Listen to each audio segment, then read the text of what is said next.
Friends, ఈ video చివరి వరకు మీరు చూసినట్టయితే మీకు ఇప్పటి వరకు ఎవ్వరు చెప్పని విషయాలు, అయినవారు ఎవరో, అణిచివేసేవారు ఎవరో, ఆపదలో చెయ్యి ఇచ్చేవారు ఎవరో, చెయ్యి చూపేవారు ఎవరో, అన్నం పెట్టేవారు ఎవరో, అడుక్కు తినేలా చేసేదెవరో, ఆపదలో వెన్ను దట్టేవారు ఎవరో, వెన్నుపోటు పొడిచేవారెవరో స్పష్టంగా తెలుసుకోవచ్చు. నాకు జీవితంలో సరైన మాటలు చెప్పేవారు మరియు సరైన దారి చూపేవారుంటే నేనెప్పుడో బాగుపడేవాడిని అని చాలామంది ఇతరులను నిందిస్తుంటారు. కానీ వారికి తెలియని విషయం ఏంటంటే, ప్రపంచంలోనే అతిపెద్ద గురువు మరియు అత్యంత జ్ఞానవంతుడు తనలోనే ఉన్నాడు. మనం చేయవలసినదంతా ఆ గురువు మాటలు వినడమే. ఆ గురువు మనల్ని ఎల్లప్పుడూ చెడు దారుల వెంట వెళ్తున్నప్పుడు నిన్ను హెచ్చరిస్తూనే ఉంటాడు.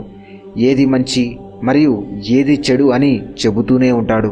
మీరు చెప్పేది అంతా బాగానే ఉంది, కానీ ఆ గురువు ఎవరు? నాకు అన్ని విషయాలు చెప్తాడా? ఎవరబ్బా ఆయన అని అంటారేమో. ఆయనే నీ అంతర్వాణి. అయితే ఈసారి బాగా పరీక్షించుకోండి. మీరు ఏదైనా తప్పుదారిలో నడుస్తున్నప్పుడు మీ అంతర్వాణి మిమ్మల్ని హెచ్చరిస్తూనే ఉంటుంది. ఫర్ ఎగ్జాంపుల్కి, మీరు మీ ఊరికి బయలుదేరుతున్నప్పుడు ఒక్కోసారి మీరు సగం దారిలోకి నడుచుకుంటూ వెళ్ళాక ఇంటికి తాళం వేయడం మర్చిపోయావు, ఇంటి దగ్గర సెల్ ఫోన్ మర్చిపోయావని మనకు జ్ఞాపకం చేస్తుంది. మీ ఇంట్లో మీకు బాగా నచ్చిన సభ్యులకు ఏదైనా అనారోగ్యం కలిగితే మీ అంతర్వాణి మిమ్మల్ని హెచ్చరిస్తూనే ఉంటుంది. మరియు మీరు ఎవరినైనా తలుచుకుంటూ ఉంటే ఆ సమయంలో వారే మీకు ఫోన్ చేయడం జరుగుతుంది. కొన్ని సందర్భాల్లో మీరు ఏదైనా మాట అంటున్నప్పుడు యాజ్ ఇట్ ఈస్గా మీరు చెప్పినట్టే జరగడం, రాబోయే ఫలితాలు ముందుగానే మీకు తెలిసిపోవడం జరుగుతుంది. ఇవన్నీ కూడా అంతర్వాణి మనకు తెలియజేసిన అంశాలే. కానీ దీనంతటికీ అసలు కారణం తెలుసుకోకుండా ఏదో అద్భుతం జరిగిందని సంతోషపడుతుంటాం. మీరు మనస్ఫూర్తిగా ఏదైనా పని చేస్తున్నప్పుడు దానికి సంబంధించిన విషయాలు మీ అంతర్వాణి మీరు అడగకముందే మీకు చెబుతూ ఉంటుంది. ఈ బంగారు లాంటి ఆలోచనలు ఆచరణలో పెడితే లాభాలు మీరు ఊహించని విధంగా ఉంటాయి. మరి ఈ క్షణం నుండి మీరు కూడా అంతర్వాణి మాటలు మరియు సూచనలు వినాలని అనుకుంటున్నారా? అయితే ఈసారి మీరు ఏదైనా పని చేస్తున్నప్పుడు మీ అంతర్వాణిని 3 ప్రశ్నలు అడిగి చూడండి. నేను ఈ పనిని ఎందుకు చేస్తున్నాను? ఈ పని చేయడం వల్ల ఎదురయ్యే రిజల్ట్ ఏంటి? దీనివల్ల నాకేమైనా లాభం ఉందా అని అడిగి చూడండి. ఆ సందర్భంలో నీ మనస్సులో ఏ అపశకునం కానీ కలతగా కానీ లేకుండా పాజిటివ్గా మీకు అనిపిస్తే ఆ పని చేయండి. విరుద్ధంగా ఒక్క విషయం నీ అంతర్వాణి సూచించినా ఆ విషయం దగ్గరికి వెళ్ళకపోవడం మంచిది. ఎల్లప్పుడూ కూడా భవిష్యత్తును అంచనా వేస్తూ భూతకాలంలో నీకు ఎదురైన అనుభవాలను మైండ్లో ఉంచుకొని వర్తమానాన్ని గనక మనం ట్యూన్ చేయగలిగితే మనం అనుకున్న ప్రతి విషయంలో మనం విజయం సాధిస్తాం. ఈ మూడింటిని అనగా భూత, వర్తమాన, భవిష్యత్తులపై సరైన బ్యాలెన్స్ ఉండి ముందుకు సాగితే మీరు చరిత్రలో నిలిచిపోయేటంత ఎత్తుకు వెళ్ళడం ఖాయం. అడవిలో ఉండే సింహం నుండి మనమందరం ఒక విషయాన్ని గ్రహించాలి. సింహం ఏదైనా జంతువును వేటాడుతున్నప్పుడు వేరే ఆలోచన లేకుండా పూర్తి శక్తులను లక్ష్యాన్ని ఛేదించడంలో వినియోగిస్తుంది.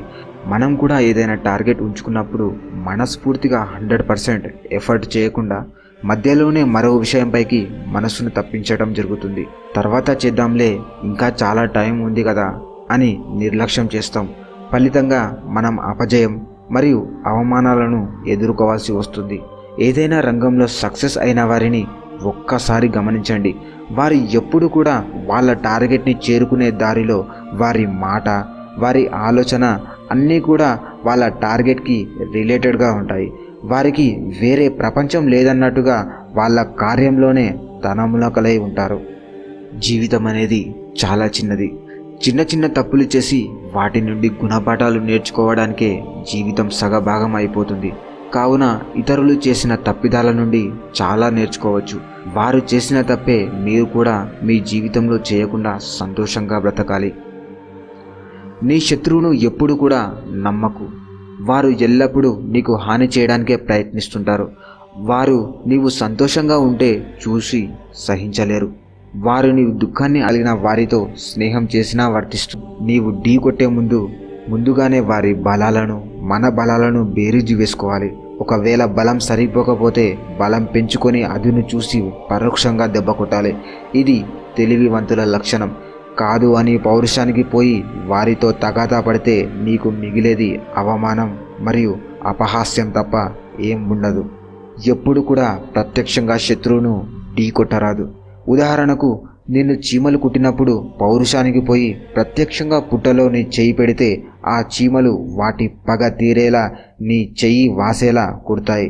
అదే చీమలను తెలివిగా ఒక కర్ర సహాయంతో బయటకు తీసి ఆ పుట్టని మొత్తం ఖాళీ చేయవచ్చు. ఎప్పుడు కూడా మానసికంగా, భౌతికంగా బలంగా ఉండండి. బలం లేని వారిని ఈ లోకం ఇష్టం వచ్చినట్టుగా ఆడుకుంటుంది. అలాగే ఎప్పుడు కూడా నీ బలహీనతలను బయట పెట్టరాదు. ఉదాహరణకు, ఒక విషంగల పాము దగ్గరికి ఎవ్వరు కూడా పోవడానికి భయపడతారు. అదే పాము యొక్క కూరలను పీకి విషయం తీసివేస్తే ఆ పామును చిన్న కుక్కపిల్ల సైతం చంపివేస్తుంది.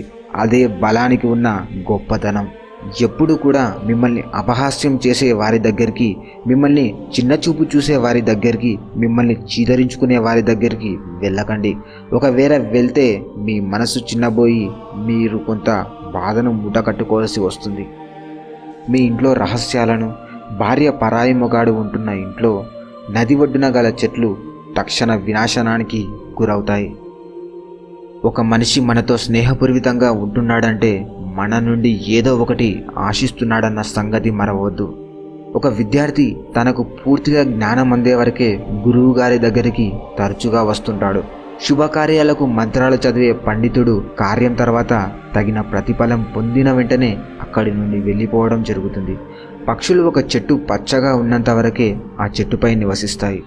ఒక్కసారిగా ఆ చెట్టుకు ఆకులు రాలిపోయి ఫలాలను ఇవ్వకుండా ఒక మొద్దుగా మారినప్పుడు ఆ చెట్టుపై ఒక్క పక్షి కూడా ఉండదు. అలాగే బంధువులు, స్నేహితులు మనం కొంత ఐశ్వర్యం, మాటను కలిగి ఉన్నప్పుడే మన చుట్టూ ఉంటారు.